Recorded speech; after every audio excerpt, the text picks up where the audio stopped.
The man deliberately called the sheriff before the assassination, telling him that he was going to strike again, but in fact, his target was the sheriff himself. However, just as he was about to pull the trigger, he found two women coming up beside the sheriff. One of the women patted the sheriff on the shoulder, and this gesture was seen by the assassin.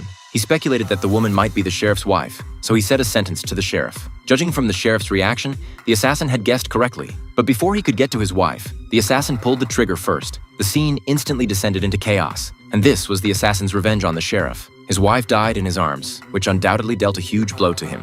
On the day of his wife's funeral, the assassin came again, but this time he was watching from a car on the side of the road. He even drew a portrait of the sheriff. He really enjoyed this process. Tormenting the enemy was always his style. After the funeral ended, the sheriff began to pack his equipment. He had to take out the murderer with his own hands. At this time, the assassin also began to prepare for hunting his next target.